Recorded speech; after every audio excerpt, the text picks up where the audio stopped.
جب سمجھ آئے گی کہ یہ ذکر اللہ کی اتنی قیمتی شے ہے جو یہاں سے ہوش دینے کا سبب بنتا ہے اور روز محشر تک وہ ہوش سلامت رہتا ہے، تو پھر احساس ہوگا کہ یہ جو وقت میں دیکھتا ہوں مصروف ہوں، فارغ ہوں گا تو پھر ذکر کو بھی وقت دے لوں گا، عبادات کو بھی وقت دے لوں گا، دیکھوں گا پھر اجتماعات پر چلا جاؤں گا، ایسی صورت نہیں رہے گی۔ صدقے دل سے اللہ جل شانہ سے اپنی کمی بیشی کی جو معافی ہے اس کا انعام یہاں سے شروع ہوتا ہے اور پھر ابدالآباد حیات تک چلتا رہتا ہے، اور تب تک اپنی کمائیگی کا احساس رہتا ہے۔ وَغْفِرْ لَنَا، بار الہ ہمیں معاف فرما دے۔ دانستہ غلطی ہے، نادانستہ غلطی ہے، کسی نے کرائی ہے، خود کی ہے، بڑی کی ہے، چھوٹی کی ہے، بات ہی کوئی نہیں، بات اتنی ہے جو غلط ہے بار الہ غلط ہے، میں کمزور ہوں، مجھے معاف فرما دے۔ اب یہ سچی توبہ کا انعام ہے جس کا تسلسل روز محشر تک۔ حیات دیکھو، ایک یہ حیات ہے جس میں اور آپ اپنی زندگی بسر کریں، اس سے پہلے بھی دو حصے گزر چکے۔ قرآن و حدیث میں جب دیکھو تو ابتدا یوم الست کو ملتی ہے، پھر زندگی کی ایک کروٹ جب آتی ہے بدلتی ہے تو پھر ماں کا جو پیٹ ہے اس میں بھی ایک زندگی ہے، صحت بھی ہے، بیماری بھی ہے۔ آج میڈیکل سائنس بتاتی ہے کہ بچہ خوش بھی ہوتا ہے اور تکلیف میں بھی ہوتا ہے، اور بچے کو تکلیف ہو تو اس کا وجود جو ہے وہ اس کا اندازہ بھی دیتا ہے کہ بچہ ماں کے پیٹ میں تکلیف میں ہے، اس کو خوراک بھی مل رہی ہے، اس کی حیات بھی ہے، اس کی دل کی دھڑکنیں بھی چل رہی ہیں۔ ایک زندگی ہے، ایک آغوش ہے جس میں وہ ہے، ایک پردہ ہے جس میں وہ اپنی زندگی پوری کر رہا ہے، اور جب وہاں سے یہ اس دارالعمل میں آتا ہے تو پھر یہ دنیا کی حیات ہے۔ جب وہاں سے زندگی نے کروٹ بدلی مزید تو پھر یہ دنیا آگے جس میں اور آپ زندگی بسر کریں، یہی نہیں ہے۔ پھر ایک اور زندگی بدلے گی جس سے برزخ میں جا کر ابتدا ہوگی، اس دنیا کی انتہا ہوگی تو ابتدا حیات برزخی کی ہوگی، اور وہ جگہ ہے جسے نبی کریم صلی اللہ علیہ وسلم نے فرمایا یا جنت کے باغوں میں سے ایک باغ ہے یا دوزخ کے گڑھوں میں سے ایک گڑھ۔ اب جب اس کی انتہا کی بات آئے گی تو پھر وہاں بات ختم نہیں ہوگی، میدان حشر آئے گا، جب سور پھونکا جائے گا تو ہر کوئی کھڑا ہو جائے گا اور دوسرے سور پر ہر کوئی جمع ہو جائے گا، پھر زندگی ایک کروٹ بدلے گی اور روز محشر ابتدا ہوگا۔ ایک روز محشر کی دن کی جو طوالت ہے وہ اس حیات سے 50,000 سال سے زیادہ کی طوالت اس ایک دن کی ہے۔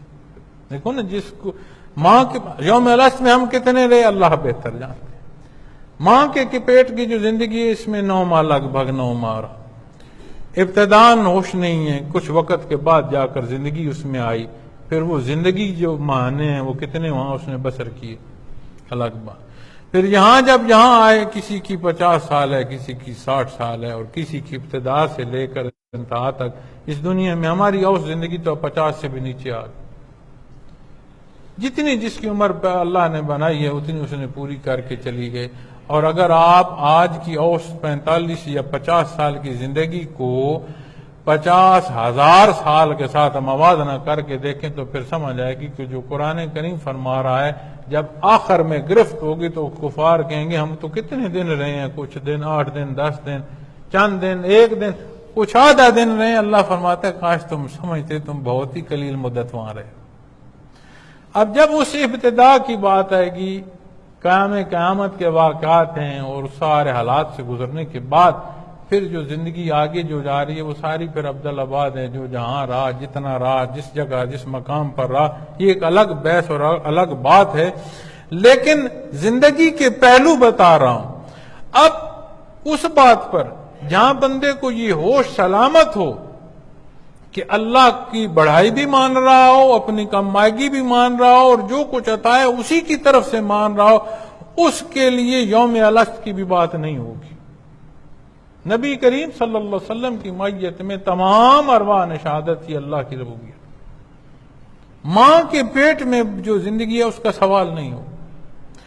جو گور کی آغوش ہے، حیات برزخی ہے، وہاں کا سوال نہیں ہوگا کہ وہاں تم کیا کرتے ہو۔ روز معاشر پر جو بات ہو رہی ہوگی وہ وہاں جو بات ہو رہی ہوگی وہ بات وہاں کے عوامل کی نہیں ہے، وہ بات کہاں کی ہے؟ جو پیدا فرمایا حضرت آدم علیہ السلام کو اور زندگی بسر کرنے کے قرآن کریم حصے بیان فرماتا ہے، اور پیدائش سے پہلے فرشتوں کو بیان فرما رہا ہے، اس مخاطب حیات کے حصوں کو دیکھ لیں، اور جو سوالات روز معاشر ہوں گے ان سوالات کو دیکھ لیں کہ وہ کب کے سوالات ہو رہے ہیں۔ ان سارے پیروں کو جوڑو گے تو یہ زندگی آئے گی جس میں میں اور آپ اپنی سانسیں پوری کر رہے ہیں۔ تو جہاں میں اور آپ اپنی سانسیں پوری کر رہے ہیں یہ وقت محض گزارنے کا نہیں ہے،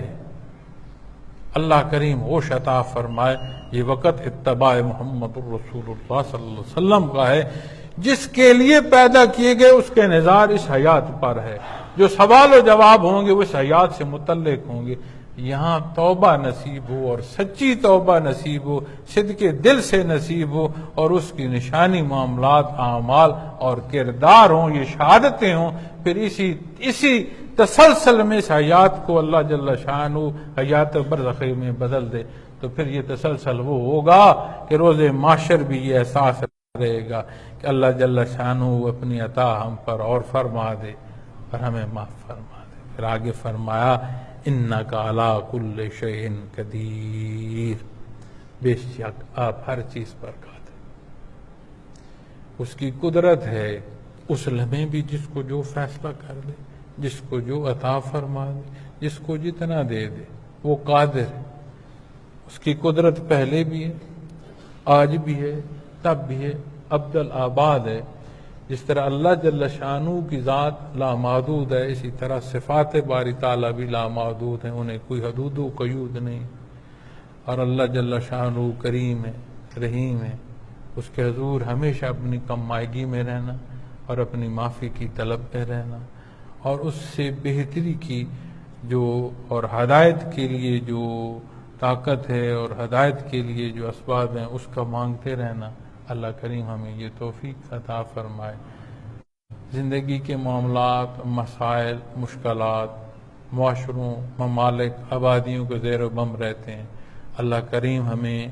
اپنے معاشرے میں بحیثیت مسلمان، بحیثیت پاکستانی قوم کے ایک مثبت کردار ادا کرنے کی توفیق عطا فرمائے۔ اللہ کریم ہمارے ملک کی حفاظت فرمائے، یا امن فرمائے، اسے اسلام کی نشاط ثانیہ کا سبب بنائے۔ وآخر دعوانا الحمدللہ۔